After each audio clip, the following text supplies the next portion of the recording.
ვინმეს რომ შენს სახლში შხამი მოეტანა შემოუშვებდი, მაშინ რატომ უშვებ შხამს შენს გონებაში ყოველ დღე? ყველაზე ჯადოსნური ბაღი დედამიწაზე შენი ცნობიერება.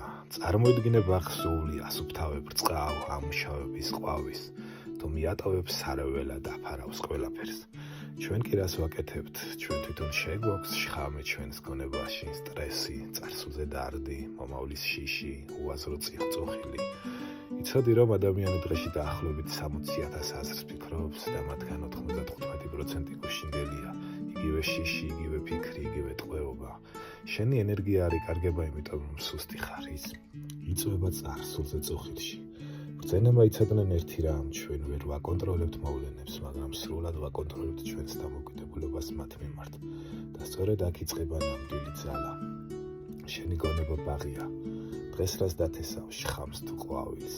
თუ გინდა რომ ეს ბაღი აყვავდეს, დაიწყე ფიქრების დაცვით და გახსოვდეს ბედნიერების საიდუმლო ცნობიერების მართვაშია. გამოიწერე თუ გინდა რომ ამ ბაღის მართვა ისწავლო და გაიგო მეტი საინტერესო დეტალი რობინ შარმას ბესტსელერიდან, მერი რომ